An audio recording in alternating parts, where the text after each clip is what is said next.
This lesson is on the introduction to functions. When you're done with this lesson, you should be able to tell if a relation is a function. The definition of a function is any rule that assigns exactly one output value, y value, for each input value, x value. These rules can be expressed in different ways, the most common being equations, graphs, and table of values. We call the input variable independent and the output variable dependent.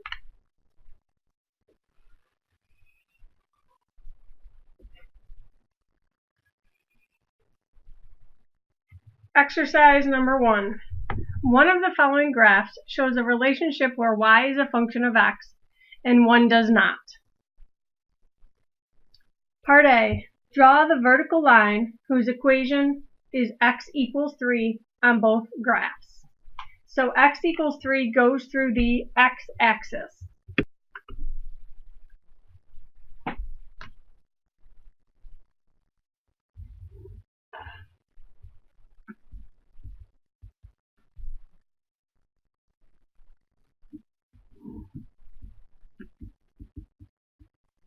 So on both graphs, I drew the x equals 3 line.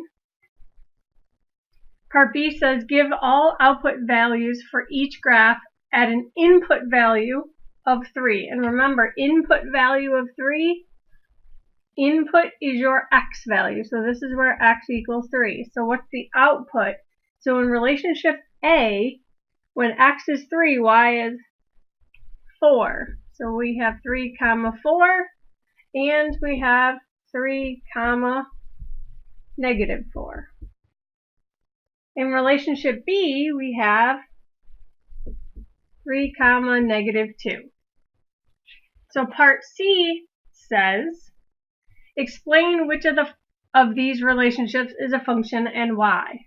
So we know relationship B is a function because there is only one y value for each x value. We also should remember that it has to pass the vertical line test.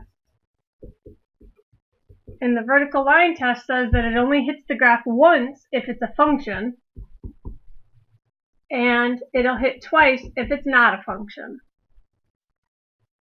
Exercise 2. The graph of the function y equals x squared minus 4x plus 1 is shown below. Definition: a y-intercept is the y value of the point where the graph crosses or hits the y-axis. So a y-intercept is the y value of the point where the graph hits the y-axis. So state the function's y-intercept. Notice the x value is 0. So 0, 1. Between what two consecutive integers does the larger x-intercept lie? So an x-intercept is where it hits the x-axis. So it hits the x-axis here and here, but they want the larger one. So the larger one is here. So it's between 3 and 4. Draw a horizontal line y equals negative 2 on this graph. So a horizontal line is along the horizon at negative 2, and it goes through the y-axis at negative 2. And then using these two graphs, find all values of x that solve the equation below. So notice we have our parabola, and then we drew our our horizontal line at negative 2. And where they are equal is where they intersect, and those are our solutions.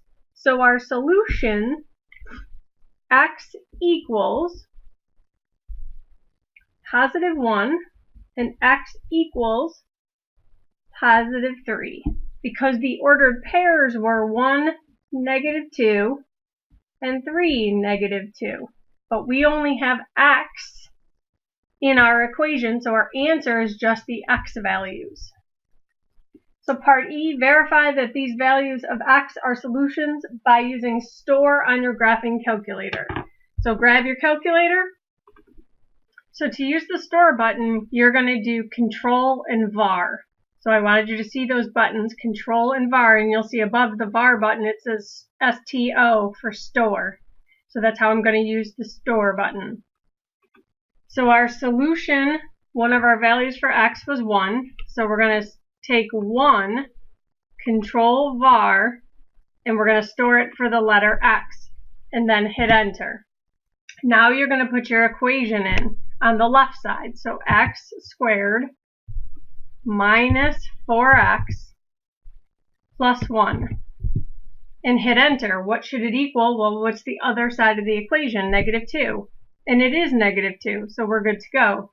Now we're going to store the number 3. So 3, Control var x, hit enter. Here's the cool part I think about the calculator, is you don't have to retype that equation. If you arrow up on top of the equation, hit enter, it will paste it for you. And now since it's after the number 3, it's going to substitute 3 into the equation. So hit enter, and it equals negative 2, which is the other side of the equation. So both of these solutions, 1 and 3, work. They are both true in this equation. That's it. If you have any questions, make sure you ask. Good luck.